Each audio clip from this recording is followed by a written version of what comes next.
사망, 그리스도의 죽으심의 무한한 가치. 하나님 아들이 이 죽으심은 죄에 대한 유일하며 지극히 완전한 희생제사이자 만족이며 그 값을 헤아릴 수 없이 귀하여 온 세상의 죄를 속하기에 넘치도록 충분하다. 사항, 그리스도의 죽으심이 무한한 가치를 갖는 이유. 이 죽으심이 무한한 가치와 능력을 갖는 이유는 죽으신 분이 참되고 완전히 거룩하신 사람일 뿐 아니라 또한 하나님의 독생자이시며 성부와 성령과 함께 동일하게 영원하시며 무한하신 본질이시기 때문으로 이 자격들이 그분께서 우리의 구원자가 되시기 위해 반드시 필요했으며 또한 그 죽으심에서 우리 죄들로 인하여 우리가 마땅히 받아야 할 하나님의 진노와 저주를 겪으셨기 때문이다. 5항, 복음의 보편적 선포. 더욱이 십자가에 못 박히신 그리스도를 믿는 자마다 멸망하지 않고 영생을 얻는다는 것이 복음의 약속이다. 이 약속은 회개하고 믿으라는 명령과 더불어 모든 민족과 모든 사람들에게, 즉 하나님께서 그분의 선하신 기뻐하심을 따라 복음을 보내시는 모든 이들에게 보편적으로 차별 없이 전파되고 선포되어야 한다. 지금까지 우리는 선택과 유기 교리를 살펴보았고 이제 막 속죄 교리를 배우기 시작했습니다. 2장의 1항과 2항에서 우리는 그리스도의 속죄의 필요성과 원천 그리고 특성을 다루었습니다. 우리는 하나님의 공의에 대한 만족이 이루어져야 하기에 그리스도의 죽으심이 필요하다는 것을 배웠습니다. 사람들이 하나님의 율법을 거슬러 범죄했기에 하나님께서는 만족하게 하심을 요구하십니다. 그리스도께서는 하나님께 만족을 들이셨습니다. 우리는 또 이 속죄의 원천이 성부 하나님의 사랑임을 배웠습니다.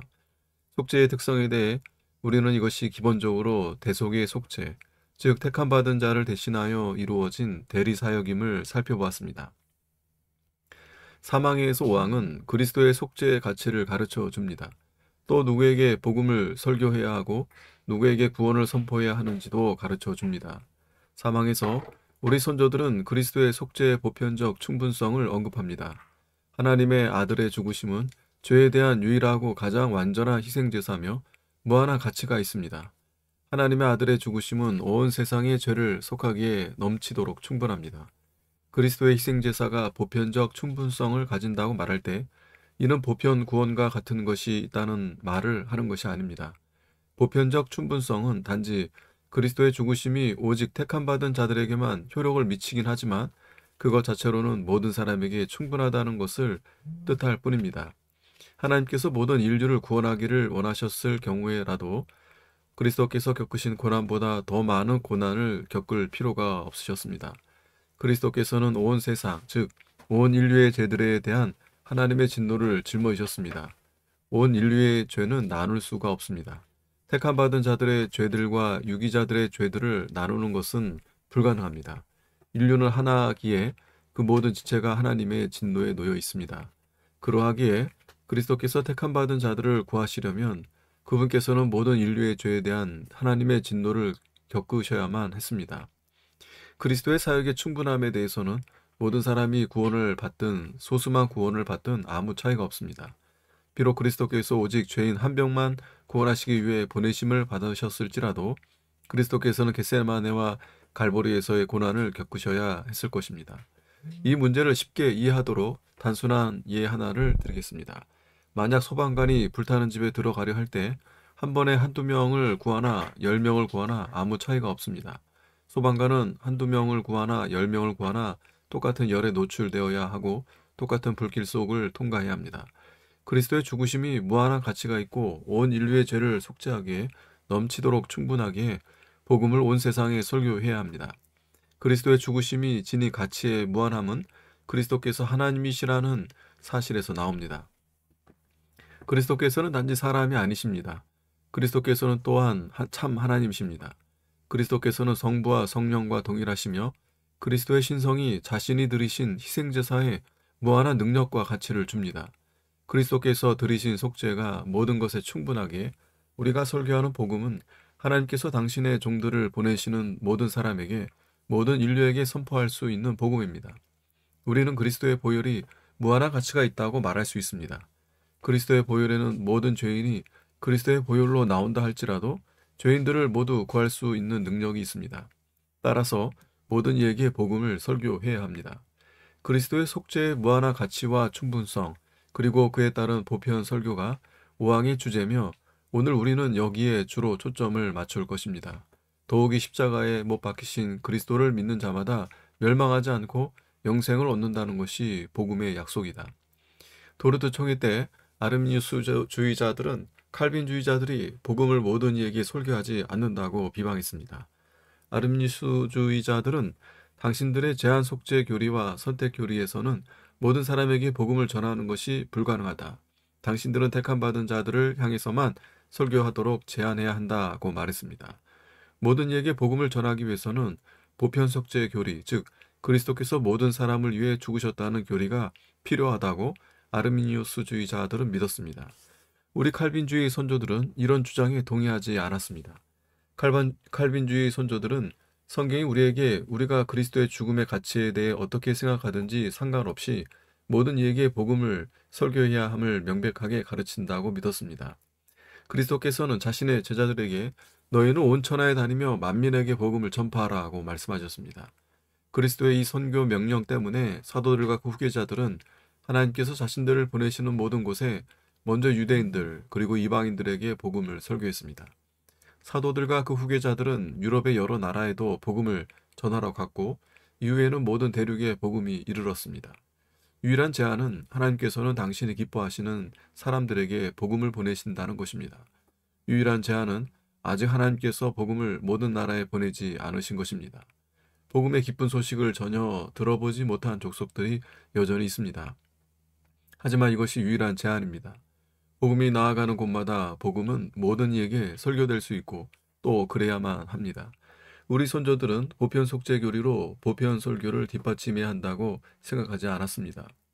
선조들은 자신들의 설교를 듣는 사람들에게 그리스도께서 당신을 위하여 죽으셨다고 말하거나 그리스도께서 모든 사람을 위하여 죽으셨고 그러니 당신을 위해서도 죽으셨다고 말해야 한다고 생각하지 않았습니다. 이것은 오늘날 많은 사람이 설교하는 내용입니다. 많은 사람이 다음과 같이 설교합니다. 그리스도께서 모든 일을 위하여 죽으셨습니다. 따라서 당신을 위해서도 죽으셨습니다. 이것을 믿으면 당신은 구원받을 것입니다. 사도들은 이렇게 설교하지 않았습니다. 성경 어디를 찾아봐도 사도들이 이렇게 말하는 부분은 없습니다. 사도들은 그리스도께서 자신들을 위하여 죽으셨다는 것을 믿으라고 죄인들을 부르지 않았습니다. 사도들은 그리스도를 믿으라고 죄인들을 불렀습니다. 이것이 아주 큰 차이입니다. 사도들과 이후에 개혁자들과 청교도들 그리고 다른 이들은 약 100여 년 전까지는 죄인들에게 회개하라고 믿으라고 불렀습니다. 주 예수를 그리스도를 믿으라. 그리하면 내가 구원을 얻을 것이라. 사도들과 이후의 개혁자들과 청교도들 그리고 다른 이들은 죄인들에게 보편 속죄의 교리나 관점을 믿으라고 부르지 않았습니다. 그리스도께서 당신을 위해서 죽으신 것을 믿으십시오 하고 말하는 것은 보편 속죄 교리를 믿으라는 말입니다. 사도들은 이렇게 설교하지 않고 그 속죄를 이룬 분이신 주 예수 그리스도를 믿으라고 불렀습니다. 우리는 존 머리 교수가 말하듯 해야 합니다. 우리는 죄인들이 그리스도를 신뢰하여 그리스도께 구원을 받도록 하기 위해 그리스도의 모든 직분 안에서 그리스도께 자신을 맡겨드리도록 촉구하는 식으로 설교를 해야 합니다. 이것이 성경에 나오는 설교입니다. 그리스도께서는 니고데모에게 역시 이런 식으로 설교하셨습니다. 예수님께서는 니고데모에게 인자는 니고데모가 믿고 구원받도록 하기 위하여 들려야만 한다고 말씀하지 않으셨습니다. 아닙니다. 예수님께서는 그를 믿는 자마다 하고 말씀하셨습니다. 예수님의 접근법은 광야에서 뱀에게로 거슬러 올라갑니다. 이스라엘 백성이 뱀에게 물려서 죽을 위험에 처해 있을 때 모세는 놋뱀을 들어 올리라는 명령을 주님께 받았습니다. 뱀에게 물린 백성이 치료받을 수 있는 방편이 주어졌습니다. 뱀이 들어 올려졌다는 사실 자체가 사람을 구원하지는 않았습니다. 죽을 위험에 처한 이스라엘 백성은 뱀을 쳐다보아야 했고 그 하나님의 치료법을 오직 믿음으로 바라본 사람들만이 구원을 받았습니다. 이는 오늘날의 설교에도 마찬가지입니다.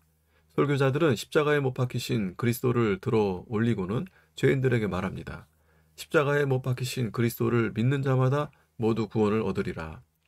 복음은 모든 이에게 선포됩니다. 모든 택함받은 자에게입니까? 아니면 모든 죄인에게입니까? 저는 성경이 이 문제를 매우 명백하게 말한다고 믿습니다. 복음은 모든 죄인에게 선포됩니다. 택함받은 자인 죄인들에게가 아닙니다. 자신을 낮추는 죄인들에게가 아닙니다. 통회하는 죄인들에게가 아닙니다. 구하는 죄인들에게가 아닙니다. 단순하게 그냥 죄인들에게입니다.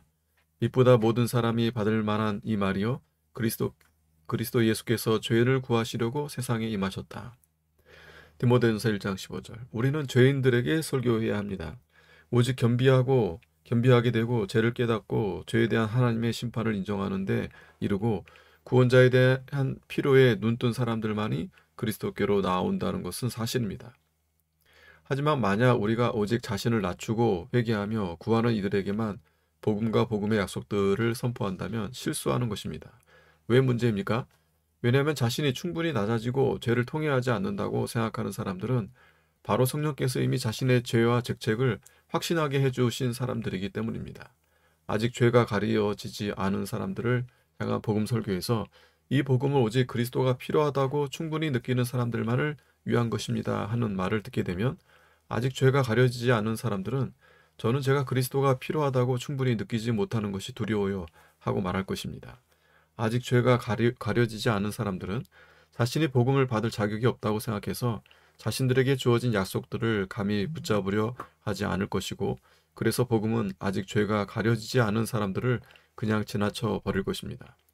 그분의 지혜와 사랑 안에서 하나님께서는 복음을 죄인들에게 설교하라고 명하셨습니다.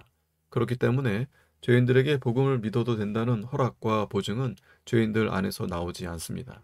그 보증과 허락은 오히려 복음의 초청 안에 있습니다. 더 명확히 말하자면 다음과 같습니다. 죄인들이 그리스도께로 그리고 그리스도의 구원을 향해 나와도 된다는 허락과 보증은 죄인들 안에 있지 않습니다.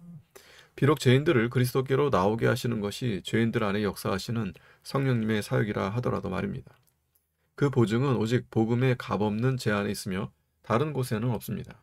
내가 회개해야 하고 믿어도 되는 것은 오직 하나님께서 내게 오라고 말씀하셨기 때문입니다. 또 바울이 말하듯 하나님이 어디든지 사람에게 다 명하사 회개하라 하셨기 때문입니다. 소위 값없는 제한이나 신앙과 회개로의 보편적 부르심과 같은 교리에 대해 어려움을 느끼는 분들이 있습니다. 그분들은 이 교리가 아르미니우스주의의 뿌리가 있는 것으로 의심합니다. 하지만 그 의심은 전혀 사실이 아닙니다. 교회사는 아마도 95%의 개혁자들과 청교도들이 값없는 제한을 설교했다는 것을 알려줍니다. 제한이라는 말이 점점 아르미니우스주의와 관련된 뜻을 가지게 되었기에 이 말을 좋아하지 않는 사람들이 있다는 것은 사실입니다. 따라서 어떤 우리 선조들은 복음의 부르심이라는 용어를 선호했습니다. 하지만 선조들의 글에서 부르심이나 제한은 같은 의미입니다. 선조들의 설교는 항상 부드럽고도 절박했으며 선조들은 아무 조건 없이 죄인들에게 주님께로 나오라고 초청했습니다. 과거 개혁주의 신학자들만이 값없는 제한을 가르친 것이 아니며 우리의 고백서들에도 이것이 적혀 있습니다. 도르트 신조 5항에서 값없는 제한을 찾을 수 있습니다. 웨스트민스터 신앙고백과 소교리 문답에서도 찾을 수 있습니다. 거기에도 역시 믿으라는 명령과 함께 그리스도께서 복음 안에서 죄인들에게 값없이 제한된 것으로 묘사되어 있습니다. 하나님께서는 왜 당신의 종들로 하여금 복음의 보편적인 부르심을 펼치도록 하셨을까요? 이 방법으로 하나님께서는 택하신 자들을 세상에서 이끌어내시고 다른 모든 이는 변명할 수 없도록 남겨두십니다. 이것이 하나님의 크신 목적입니다. 랄프 러스킨은 복음 설교를 그물을 던지는 것에 비교하며 다음과 같이 말했습니다. 모든 이에게 은혜를 일반적으로 제한하시는 방법으로 또는 모든 이에게 복음 약속의 그물을 던지시는 것으로 그리스도께서는 외적으로 부르심을 받은 모든 사람으로 하여금 변명하지 못하도록 하신다. 동시에 그리스도께서는 그 그물로 택하신 자들을 죄와 비참의 바다에서 낚으신다. 감히 복음의 제한의 문을 닫으려는 사람은 그렇게 하도록 하자. 하지만 우리는 하나님의 이름으로 모든 사람이 이 복음을 듣도록 복음 제한의 문을 열어야만 한다. 그리고 모든 사람이 그리스도를 받아들이도록 그리스도께서 그 사람들에게 제한되었다고 말해야 한다. 제한이 없다면 받아들일 의미도 없으며 따라서 불신앙은 그 사람들의 죄가 되지 않을 것이다.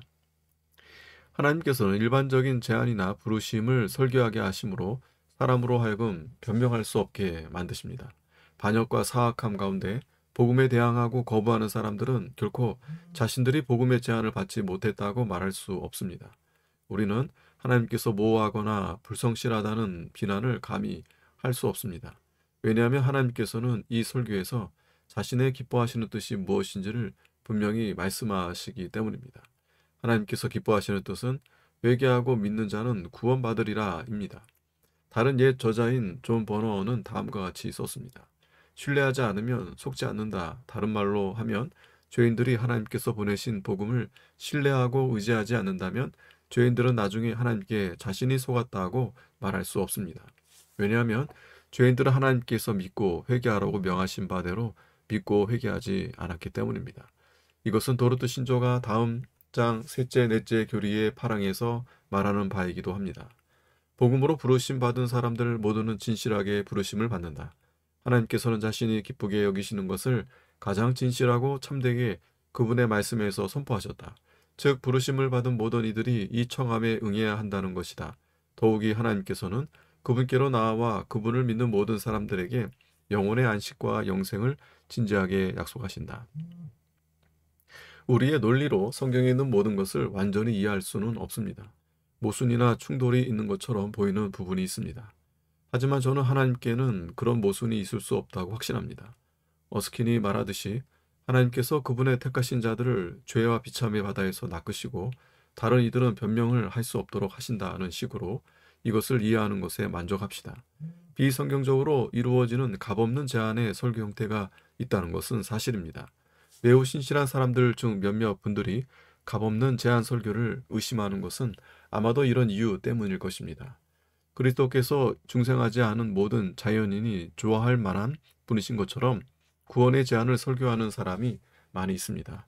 그 사람들에 따르면 그리스도는 지옥에서 날 구원하신 뒤 내가 원하는 대로 잘 살도록 해주시는 분입니다. 나를 지옥에 안 가도록 해주실 뿐 아니라 죄를 계속 짓도록 허락해 주시는 예수님을 믿기를 원하지 않을 사람이 어디 있겠습니까? 그런 구원자를 믿기를 거절할 사람은 없을 것입니다. 하지만 성경이 말하는 그리스도는 영원한 형벌에서 구원해 주실 뿐 아니라 특별히 죄의 권세에서도 구원해 주시는 구원자이십니다. 이런 그리스도를 설교할 때 그리스도를 받아들이는 사람은 많지 않습니다. 이런 제안이 이루어졌을 때 오직 소수만이 복음의 제안을 받아들입니다. 이런 그리스도는 사람들의 입맛에 맞지 않기 때문입니다. 우리가 성경이 증거하는 그리스도를 달게 맛보려면 반드시 성령님께서 우리를 변화시켜 주셔야 합니다. 따라서 복음의 부르심을 성경적으로 설교하기 위해서는 우리는 회개하라는 부르심도 같이 설교해야 합니다. 이것이 바로 우리 선조들이 오항에서 이 약속은 회개하고 믿으라는 명령과 더불어 모든 이들에게 보편적으로 차별 없이 전파되고 선포되어야 한다고 말할 때 하는 것입니다. 회개하라는 명령이 있어야 합니다. 사람들에게 죄에서 돌이키라고 말하는 것보다 예수님을 믿으라고만 말하는 것이 훨씬 쉽습니다. 하지만 회개의 명령이 없는 설교는 참된 설교가 아닙니다. 회개가 없는 사람은 예수님을 참되게 믿는 사람이 아니기 때문입니다. 우리 설교에 회개하라는 부르심을 포함하는 것은 율법 사역이 있어야 한다는 뜻입니다. 우리의 마음과 양심에 하나님의 율법을 적용하시는 성령님의 사역이 있어야 합니다. 오직 율법을 사용하여 우리의 죄와 죄책을 드러내시는 성령님의 사역을 통해서만 우리 마음의 복음을 위한 자리가 생깁니다. 그런 율법 사역 없이 자연인이 좋아하는 것을 설교하고 죄인들을 주님께 초청해 봤자 그 초청은 막힌 귀에 떨어질 뿐입니다. 성령님의 정죄하시고 우리의 죄됨을 확신하게 해주시는 권능인 율법 사역 없이는 우리는 그리스도와 그분이 이루신 사역을 귀하게 여기지 않을 것입니다. 오직 우리가 우리의 죄와 죄책을 보고 우리의 잃어버린 바 된 상태를 이해하고 주여 저는 영원히 내어 쫓김을 받기에 합당하나이다 하고 인정할 때만 우리는 잃어버린 자들을 찾으시고 구원하시는 구속자의 영광을 볼 수 있습니다. 그런 사람들은 성령님으로 말미암아 성경이 말하는 그리스도를 받을 준비를 갖추게 됩니다. 하지만 회개를 강조하는 것이 종종 그릇된 방법으로 이루어지기도 합니다. 어떤 설교자들은 복음이 오직 참되게 겸손하고 죄에 대해 확신하는 죄인들만을 위한 것처럼 설교합니다. 이런 접근법은 진실하게 구원을 찾지만 자신이 충분히 겸손하지 못하다고 두려워하는 사람들을 쉽게 혼란하게 할 수 있습니다. 이 사람들은 한탄하며 나는 이토록 차갑고 느끼지 못하고 너무 무감하고 피상적이게 복음은 나를 위한 것이 아니겠구나. 성령님께서 내 안에 선하신 일을 아직 시작하지 않으신 것 같아 두렵다고 생각하여 자신들을 복음에서 제외합니다. 반대로 종종 위선자들은 약속된 복을 자신의 것으로 생각합니다. 하지만 참되게 겸손하고 통회하는 사람들은 자신이 충분히 겸손했고 자신들의 죄에 대해 참되게 회개하는지를 자신에게 묻습니다. 그리고 거짓 회개와 가짜 신앙이 있음을 알기에 복음의 약속을 받아들이기를 두려워합니다. 오직 자신들의 비참함과 자기 없음만을 봅니다. 그런데 참되게 겸손하고 통회하는 사람들에게 복음이 아무런 값없이 설교되고 은혜의 문이 활짝 열리면 소망을 가집니다. 그때 이 사람들은 믿음을 가질 힘을 얻고 약속에 매달립니다. 비록 희미하고 주저하면서 일지라도 주 예수님께로 나아가도록 용기를 얻습니다. 그리고는 주여 저도 구원받을 수 있나이까? 제 회개가 충분히 깊지 않고 충분히 진실하지 않을까 겁나옵니다. 하지만 주여 저는 복음이 죄인들을 위한 것이라고 들었나이다. 예, 제가 바로 그 죄인이오니 부디 저를 구원해 주옵소서 하고 구할 것입니다. 성령님께서 참되게 겸손하고 죄를 알고 통회하게 해주신 사람만이 그리스도께로 나아간다는 것은 사실입니다. 하지만 그것은 참되게 겸손하고 죄를 통회하지 못한 사람은 그리스도께로 나아올 수 없다는 말과는 다릅니다. 성경에 나오는 누구든지라는 말은 약속들이 감히 자신들을 위한 것이라고 믿지 못하는 불쌍한 죄인들에게 용기를 북돋아 줍니다. 이 누구든지는 아르미니우스주의자식으로 해석하면 안 됩니다. 오히려 누구든지는 자신 안에는 주장할 것이 없는 죄인들에게 용기를 북돋기 위함입니다. 한편 믿는데 아무 문제를 가지지 않는 사람이 많이 있습니다. 믿는데 아무 문제를 가지지 않는 사람들은 언제나 믿을 수 있습니다. 자신이 신자로 태어나서 신자로 죽을 것이라고 생각합니다. 자신들이 신자임을 의심하는 것은 가장 나쁜 것이라고 생각합니다. 하지만 그런 의심은 그토록 과도하게 자신하는 사람들이 할 수 있는 가장 좋은 것일 겁니다. 반면에 참되게 겸손한 사람은 종종 자신을 구원해서 제하기에 그렇게 쉽게 확신할 수 없습니다. 설교자들은 겸손하게 쉽게 확신하지 못하는 죄인들에게 복음의 제안이 진정 자신들을 위한 것임을 설득해야 합니다. 내가 구원의 유익을 얻으려면 복음의 일반적인 약속은 나를 위한 특별한 약속이 되어야 합니다. 그 약속들을 나의 마음에 적용하기 위해서는 성령님께서 권능으로 내 안에 역사해 주셔야 합니다. 성령님께서는 복음 안에 값없이 제한된 그리스도를 위한 자리를 내 마음에 만드십니다. 성령님께서는 복음의 약속을 내 마음에 적용하실 뿐 아니라 또한 하나님의 말씀의 위협들을 나에게 부지런히 적용하십니다. 이것이 우리가 율법 사역이라고 말하는 것입니다. 주님과 그분의 은혜를 갈망하며 부드럽고 줄이고 목마르게 된 마음에 그 약속들이 찾아옵니다. 많은 사람이 이 점에서 문제가 있습니다. 이 점에서 문제가 있는 사람은 성령님의 사역을 경험하는 것이 필요하다는 것을 확신합니다. 그러나 신비하고 압도적이며 강력한 느낌이 없다면 자신이 아무것도 가지고 있지 않다고 생각합니다. 그런 사람들이 하는 실수는 자신들의 느낌이나 감각을 믿음의 기초로 삼는 것입니다. 믿음의 기초는 복음의 약속이 되어야 합니다. 아마 당신은 믿을 수 있게 되려면 성령님의 권능을 경험해야 하지 않나요? 하고 물을지 모릅니다. 예, 성령님의 권능을 경험해야 믿는 것이 가능해집니다. 하지만 그 권능은 당신이 인식하기도 전에 이미 당신 안에서 역사하고 있을 수 있습니다. 따라서 당신이 복음의 약속을 듣고 약속된 바, 즉 그리스도와 그리스도의 부유한 은혜에 참여하기를 바란다면 주 예수님께서 회당에 있는 손이 마른 사람에게 하라고 하신 일을 하십니다. 손을 내밀라는 주님의 명령을 받았을 때 손이 마른 사람은 말씀을 따라 자신의 손을 내밀었습니다. 당신도 마찬가지로 하나님께서 당신에게 주시기로 진지하게 약속하시는 것을 받기 위해 마른 손을 내밀어야 합니다. 어떤 신비스럽고 모호하고 뿌연 경험을 하기까지 기다리지 마십시오. 지금 믿음으로 손을 내미십시오. 주님께서 당신에게 주기 원하시는 것을 받기 위해 손을 내미십시오. 주님께서 권능으로 당신이 받을 수 있도록 하신 것을 받기 위해 손을 내미십시오. 예를 한 가지 들겠습니다. 혈우증을 앓는 여인이 예수님께로 나와서 그리스도의 옷가지를 만졌습니다. 어떤 일이 벌어졌습니까? 능력이 그리스도께로부터 나왔습니다. 하지만 예수님께로부터 능력이 나온 것은 그때가 처음이 아니었습니다. 여인이 주 예수님을 보기 전 집에 있을 때, 자신의 비참을 생각할 때 이미 예수님의 능력이 여인 안에서 역사하셔서 여인을 예수님께로 이끌었습니다. 하지만 여인은 그것을 인식하지 못했습니다. 따라서 여인은 예수님께 나와왔을 때 절박함으로 예수님께로 갔습니다. 당신이 그리스도께 나올 수 있는 것도 이와 같은 방식입니다. 자신이 그리스도가 필요하다는 것을 본다면 당신은 그리스도께로 나올 것입니다. 그리스도를 만졌을 때 당신은 자신의 죄와 비참을 보게 만드신 것과 그리스도로 말미암아 구원받기를 원하는 마음을 지으신 것이 모두 그리스도의 능력임을 깨달을 것입니다. 이것이 복음의 신비입니다. 아마 당신은 그것은 성급한 가정이 아닌가요? 성경이 복음을 기쁨으로 받았지만 그 기쁨이 거짓 기쁨이었던 돌밭의 청자를 말하지 않나요? 하고 물을지 모릅니다. 맞습니다. 하지만 우리는 구별을 잘 해야 합니다. 돌밭을 가진 사람들은 그리스도를 믿었다는 것에는 서는 잘못되지 않았습니다. 돌밭을 가진 사람들의 치명적인 실수는 자신들의 상상이 만들어낸 그리스도를 믿었다는 것입니다. 하나님께서는 그 사람들을 알지 못하셨습니다. 성령님께서는 그 사람들의 믿음과는 아무 상관이 없으십니다. 그리고 그리스도 예수께서도 역시 그 사람들을 알지 못하셨습니다.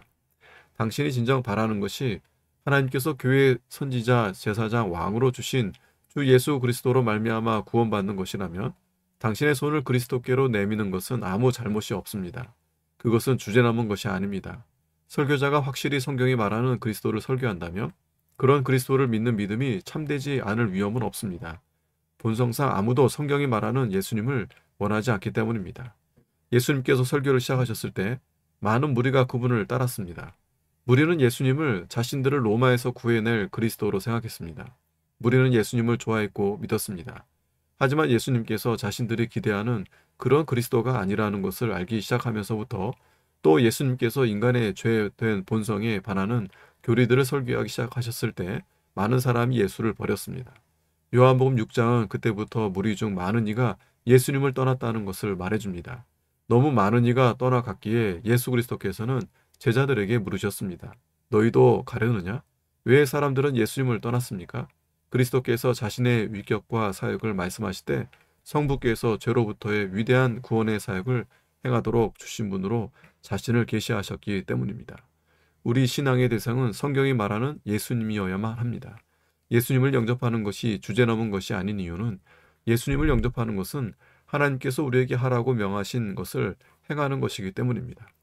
아들을 보고 믿는 자마다 영생을 얻는 것이 하나님의 명령입니다.